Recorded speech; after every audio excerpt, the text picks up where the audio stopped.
Hello बच्चों, let's read the question. The question says, with what minimum velocity should block be projected from the left end A towards end B such that it reaches the other end B of conveyor belt moving with velocity v? Frictional coefficient between block and belt is mu. तो इस question का की concept होगा motion.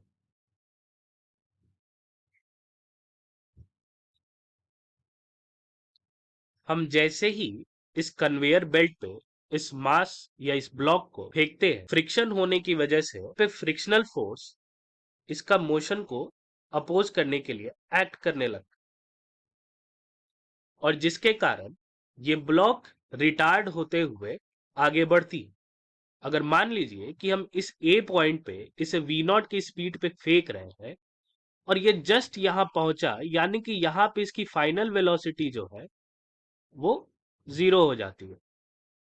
और हमें वही बताना है, मिनिमम वेलोसिटी के बारे में पूछ भी रहा है.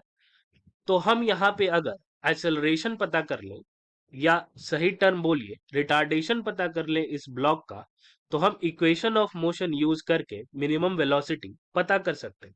तो सबसे पहले हम इस एफ एस मैक्स को यूज करके यहाँ पे इसका ए, यहाँ पे ए का मतलब हुआ रिटार्डेशन, पता करते हैं.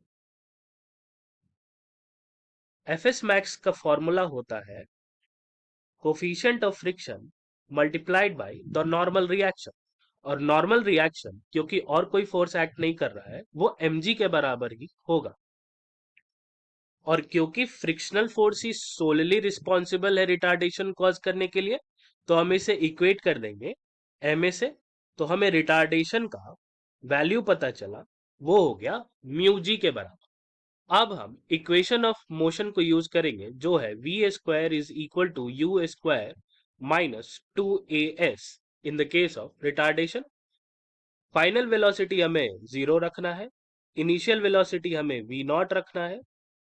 2 multiplied by mu g multiplied by s हो गया ये डिस्टेंस जो इस ब्लॉक ने कवर किया था.